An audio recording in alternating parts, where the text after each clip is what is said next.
Ahmedabad bullet ரயில் திட்டம் பத்தி ஒரு அப்டேட் வந்திருக்கு. தானே கிரீக் பகுதியில கடலுக்கு அடியில NATM தொழில்நுட்பத்தை பயன்படுத்தி சுரங்கம் தோண்டியிருக்காங்களாமே. இந்த NATMனா என்ன? சுரங்கத்தை சுத்தியுள்ள மண்ணின் அழுத்தத்தையே பயன்படுத்துவதா சொல்றீங்க. அது எப்படி சாத்தியம்? ஆமா, NATMங்கிறது நியூ ஆஸ்ட்ரியன் டனலிங் மெத்தடோட சுருக்கம். இது 1957 65 காலகட்டத்தில் ஆஸ்திரியாவில் உருவாக்கப்பட்ட ஒரு சுரங்க தொழில்நுட்பம். நீங்க சொன்னது சரிதான். இதோட அடிப்படை தத்துவமே ரொம்ப சுவாரஸ்யமானது. சுரங்கத்தை தோண்டும் போது அதை சுத்தி இருக்கிற பாறை அல்லது மண்ணோட இயற்கையான வலிமையும் அழுத்தத்தையும் வீணாக்காம அதையே சுரங்கத்தோட உறுதித்தன்மைக்கு ஒரு பகுதியா பயன்படுத்திக்கிறது தான் இதோட சிறப்பு.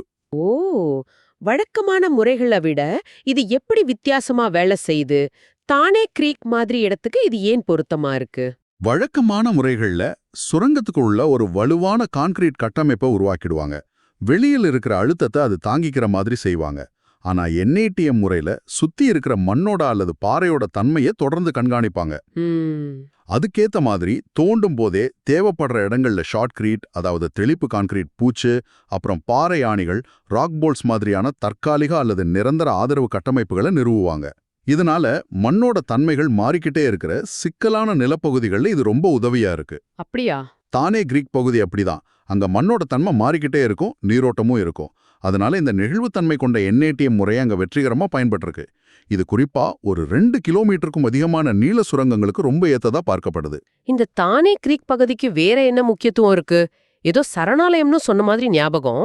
ஆமா, கரெக்ட். தானே கிரீக் ஆசியாவிலே இருக்கிற பெரிய காயல்கள்ல ஒண்ணு. இது மும்பை பெருநகர கடற்கரையோட ஒரு பகுதி.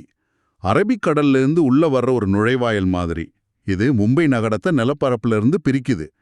இதோட முக்கியமான அம்சம் என்னன்னா, இதுல பெரும்பகுதி தானே கிரீக் ஃப்ளெமிங்கோ சரணாலயம், அதாவது TCFS அறிவிக்கப்பட்டிருக்கு. ஓ, ஃப்ளெமிங்கோ பூனாரைகளுக்கா?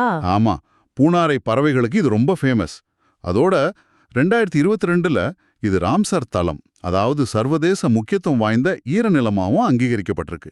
இப்படிப்பட்ட சூழல் முக்கியத்துவம் வாய்ந்த பகுதிக்கு அடியில NATM மாதிரி நவீன தொழில்நுட்பத்தை பயன்படுத்தி பெரிய உள்கட்டமைப்பு திட்டங்களை செயல்படுத்துறதுங்கிறது இது வளர்ச்சிக்கும் சுற்றுச்சூழலுக்கும் இடையிலான சமநிலையை எப்படி கையாள முடியுங்கிறதுக்கு ஒரு நல்ல